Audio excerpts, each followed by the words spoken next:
Hey guys, it's Alyssa here at the Dancewear Corner Superstore, and today I want to talk to you guys about the importance of spacers. Not every dancer needs spacers in their pointe shoes, but it is a great way to help with your technique, your alignment, and prevents you from unnecessary blisters or bunions.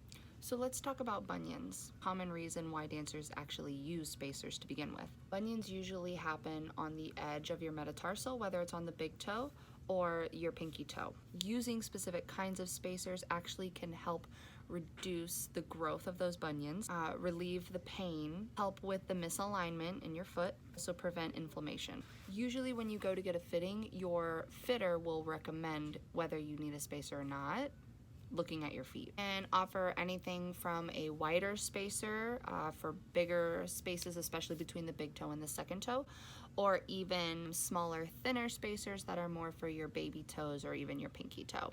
So let me show you a few examples of the spacers. This is the pillows for points toe spacers that I'm going to be showing. This is what a large toe separator looks like. This goes in between your big toe and your second toe. The longer part actually lays on top, fits right in between. So essentially, if you had a space, if this was like my foot and you had a space here, when you put it in the pointe shoe, what happens is you're actually putting unwanted pressure right here because you have so much space. So your toe moves over and that pressure builds right here.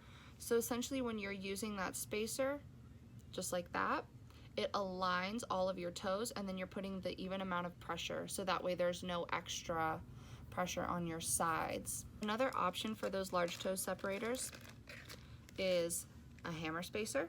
Looks like this. Same idea, goes right there in between the big toe and the second toe. If you're like me, which is a true Floridian, you have that flip-flop syndrome, and I feel like it's pretty common to have that space in between your big toe and your second toe, especially if you're wearing sandals all the time too. If you don't like the gel feeling and you want something that's a little bit more light, they do come in a foam.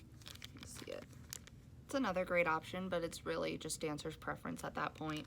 For your smaller spacers, they're going to look similar to that first large toe separator that I showed you. So it's got that same shape. It's just way smaller and way thinner. You can go in between your last two toes or even one over.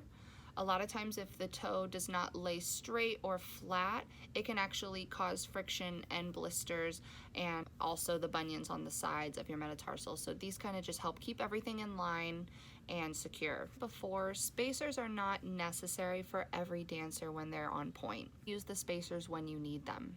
Your feet might actually already be aligned, so therefore the spacers would cause them to become unaligned. I always say less is more in your pointe shoes, because the more you can feel, the more control you have. The more control you have in the articulation of your feet. And this is why it's really important to talk to your fitter about spacers. If you do need spacers, they will make a huge difference in your performance. It'll make a huge difference in your comfort and your technique. Feel more stable, your weight will be centered, and you'll be able to find the balance you couldn't before. If you guys have any other questions about spacers, feel free to reach out to us. And if you think that you also might need spacers, you can always talk to your fitter and they can help you out as well. And I'll see you guys next time.